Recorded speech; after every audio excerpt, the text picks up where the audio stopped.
یہ اس زمانے کی بات ہے جب راتیں واقعی راتیں ہوا کرتی تھیں، جب اندھیرا صرف روشنی کی کمی نہیں بلکہ ایک احساس ہوا کرتا تھا۔ گاؤں کے کنارے پیپل کے ایک بوڑھے درخت کے سائے میں ایک پرانا سا مکان تھا۔ اینٹیں جھڑ چکی تھیں، دروازہ ٹیڑھا ہو چکا تھا اور کھڑکیاں ایسے بند تھیں جیسے کسی نے جان بوجھ کر روشنی سے منہ موڑ لیا ہو۔ لوگ دن کے وقت بھی اس مکان کے سامنے سے گزرتے ہوئے قدم تیز کر لیا کرتے تھے۔ کوئی کہتا وہاں کسی کا سایہ ہے، کوئی کہتا وہاں وقت راک گیا ہے، مگر حقیقت کوئی نہیں جانتا تھا۔ حامد گاؤں کا ایک سیدھا سادہ آدمی تھا۔ شہر میں مزدوری کرتا تھا اور شام ڈھلے گاؤں لوٹ آتا تھا۔ ہر روز واپسی پر اس کا راستہ اسی پرانے مکان کے سامنے سے گزرتا۔ وہ کبھی رکا نہیں تھا، مگر ایک بات اس نے ہمیشہ نوٹ کی تھی۔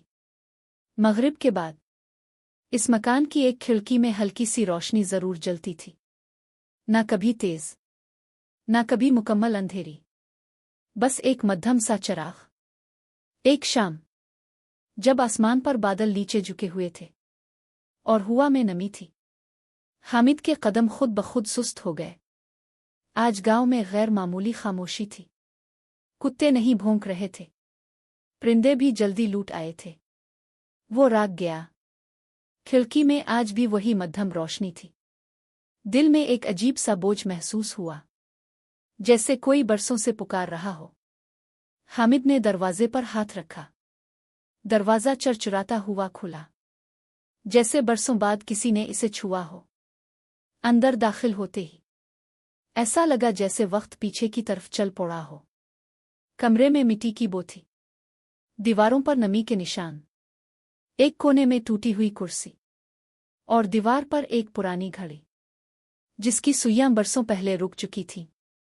میز کے اوپر ایک جلتا ہوا چراغ رکھا تھا، بالکل ویسا جیسا پرانے زمانے میں ہوا کرتا تھا۔ چراغ کے ساتھ ایک تہہ کیا ہوا کاغذ رکھا تھا۔ حامد نے کانپتے ہاتھوں سے وہ کاغذ اٹھایا۔ خط میں لکھا تھا، میں نے ہر دن انتظار کیا، ہر شام دروازے کی طرف دیکھا، لوگ وعدے کر کے گئے، مگر کوئی لوٹ کر نہ آیا۔ حامد نے سانس روک خط آگے پڑھا۔ اگر تم یہ پڑھ رہے ہو تو جان لو، میں ابھی گئی نہیں ہوں، میں بس بھلا دی گئی ہوں۔ اچانک چراغ کی لو ذرا تیز ہو گئی۔ کمرے کی دیواروں پر سائے ہلنے لگے۔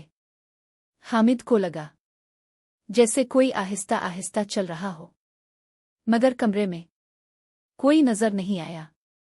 ایک مدھم سی آواز گونجی، کوئی تو آیا۔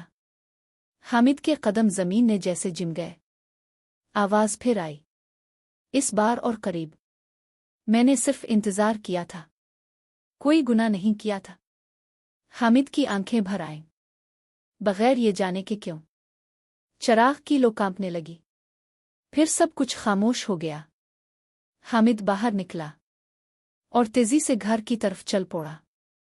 اس رات وہ سو نہ سکا، کھڑکی سے بار بار اس پرانے مکان کی طرف دیکھتا رہا۔ چراغ اب بجھ چکا تھا۔ اگلی صبح حامد دوبارہ وہاں گیا۔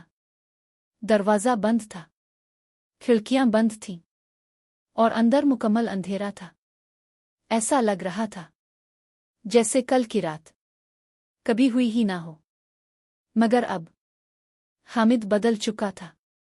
وہ جان گیا تھا کہ کچھ جگہیں ویران نہیں ہوتی، بس انتظار میں ہوتی ہیں۔ گاؤں کے بزرگ آج بھی کہتے ہیں، وہ پرانا مکان آج بھی کھڑا ہے، اور اگر کبھی تم نے مغرب کے بعد کسی کھڑکی میں مدھم روشنی دیکھی تو سمجھ لینا کسی کی کہانی ابھی ختم نہیں ہوئی۔